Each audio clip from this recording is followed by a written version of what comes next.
afternoon, and welcome to this special Island Stat Sports Talk. I'm your host, Earl Bisson, and joining me is Dashun Cooper, goalkeeper, now moving to a new era in his life. First of all, Dashun, congratulations on your new post that will take up in the UK. Obviously, you've been doing a lot of coaching on local soil for quite some time. And I know in our brief chat just prior to coming on, you were talking about you were recently over in Scotland getting your C license. What has that been like for you, trying to obtain the licenses and now being rewarded because you have these things in your arsenal? Yeah, so pretty much UEFA came out with they pretty much revamped their courses. So pretty much I had to somewhat start over. So the C license that I got here back in, I think it was 2017, 2018, is completely different now. It's completely different. So being able to see it, being able to go through the process of getting it. So you had to do it through three parts. The first two were online. The first part we were talking about the tactics of it. So with the C license, we covered all of 4-3-3. And we went through it in the first part. The second part was a bit of physical and a lot of psychology stuff as well. So to add those components to it, which is something that we never touched on in the C license that we took here, was something. And then the third part obviously was the final bit where we had to go out there. We had to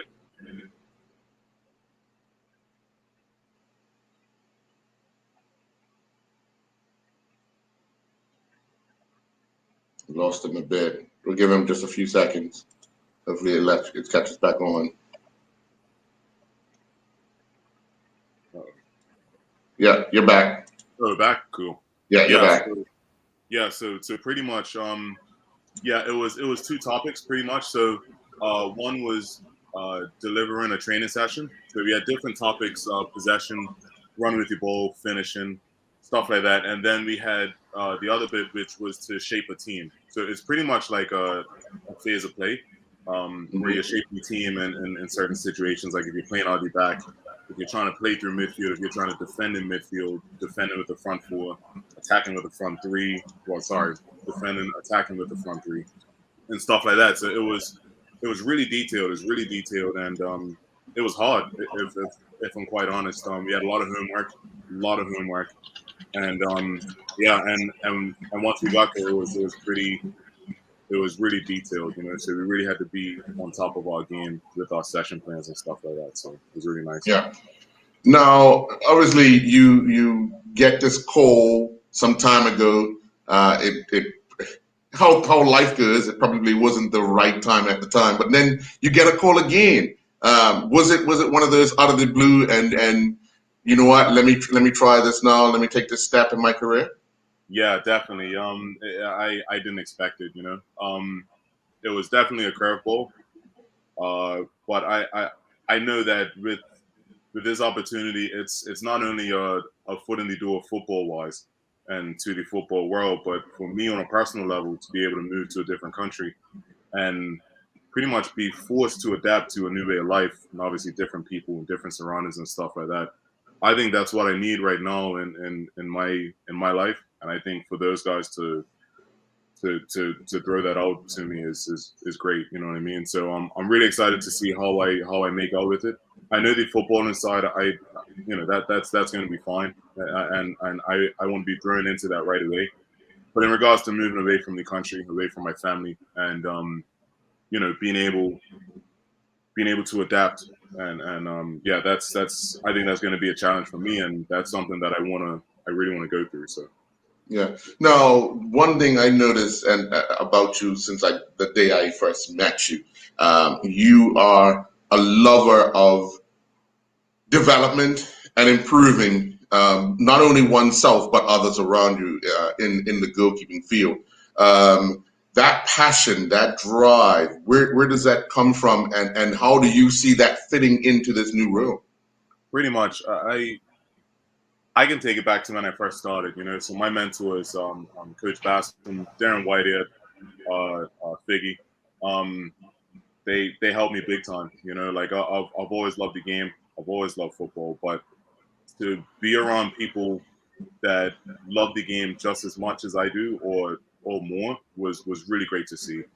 The professionalism that Coach Bascom has towards not only football but towards the program and just towards the game in general, it's very contagious, you know. And to be able to be around that really helped. And it's something that I think I won't have trouble taking out there because I've already and I have to watch how I say this, but I feel like the level that I've coached at while being here won't be too much different to how I'm gonna have to do it out there because I have such a high standard of myself and I'm really hard on myself. And in the back of my mind and my family always told me this, like I have to be ready because they had a feeling that stuff like this was going to happen, right? Coach Bascom had a feeling that something like this would happen, and I always just kept that in my mind, like and just knowing like you're just one day away from a life changing chance or you know like an offer or something. Like for example, when I was in London, I had a chance to go see Chelsea for free, and I sat next to one of Chelsea's goalkeeping coaches. You know what I mean? So like had I not been so immersed into the game and my you know looking at different matches and you know just the standard that I like to think that I produce, then I don't think that I would have been ready for it. I would have been overwhelmed, you know, and it wouldn't have turned out the way that it's turned out to be. You know what I mean? So I yeah. You're one of those type of people. Your distraction is actually playing in Go. Do you think you'll have time for your love of your distraction?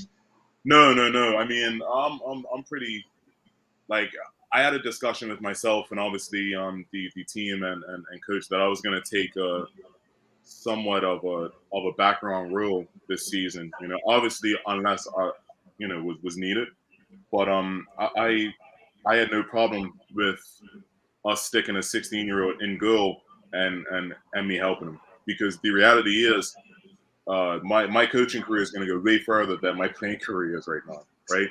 Like, and that's just the reality. I go 29 next year. I don't think I'm gonna sign for you know Arsenal next season, right? But I can help a 16-year-old get the chance to, you know, and like I said, I think my experience now within coaching the game. I've been coaching for 10 years now, and I've been coaching full time for 5-6 years now. So I like to think my coaching career versus my playing career, it's not even comparable.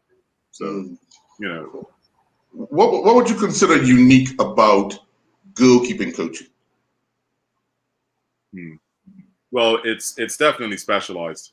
It's specialized and it's very unique, obviously because of the position. But it's very personal as well because obviously a regular outfield coach you have to worry about 20, 30 players, obviously depending on how big the roster is.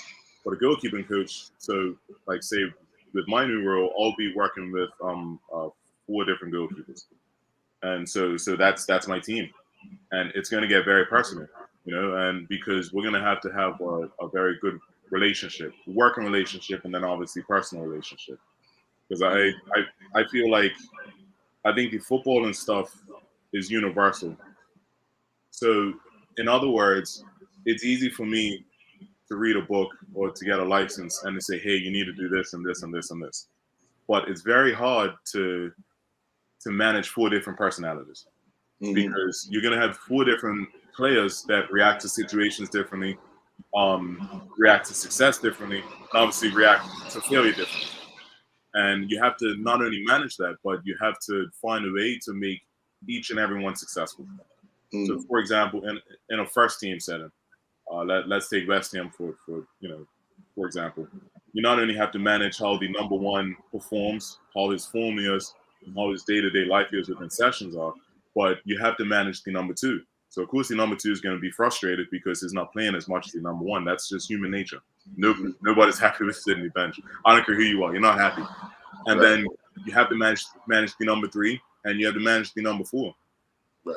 And I think that's unique about it. And obviously the outfield coach will share these same issues. But I think because the goalkeeper coach only has to deal with 2, 3, 4 players, it gets very personal. So right. Now, from your experiences, how do you think this relationship with you and the new coaching team will work as far as communication? Because obviously some coaches love to play from the back. Other coaches don't like to play from the. They like to knock the ball forward and then attack in that regard. How do you think that? Because a lot of the information in which you actually give to them will let them know how if that number 1 guy is comfortable with playing the ball at his feet. If not, you don't want to, because the game has developed. Yeah, big time. So I think the beauty behind this is we've had chats. So we've had a few meetings. And I've had the chance to see footage of some of the teams. And I think the main reason why they wanted to bring me on board is because we share similar visions of the game. So I think it's going to go just like how any other team would be. Like obviously we'll see the game differently, right. But I think we'll find a way to bring it together to make it successful. Because the reality is if we can, then it all crashes and burns, and no one's going to be happy. Right. So I think that's the beauty. And I've had the opportunity.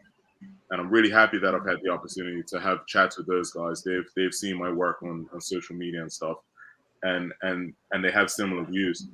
And but again, to be able to come together, okay, you like 4-4-2, I like 4-3-3. Perhaps we can find a way to integrate the 2 to form success. So that's going to be great. I think that's a good point. Yeah. What would you consider, you personally, what would you consider your biggest fear throughout this whole thing? No fear, really. I'm really excited. I think the biggest thing, really, for me is it's just to adjust.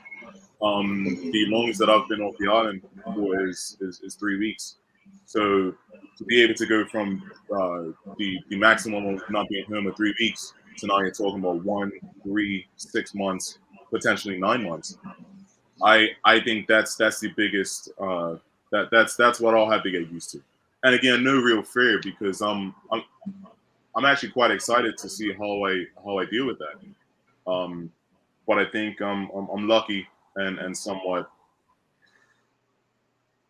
well, very lucky to say that we have social media. So obviously I'll be able to contact my family over WhatsApp and stuff. Obviously, you have a lot of social media outlets, and so I no real fear about it. Yeah. What about your academy that you started here, the goalkeeping academy that you started here? What happens with that program?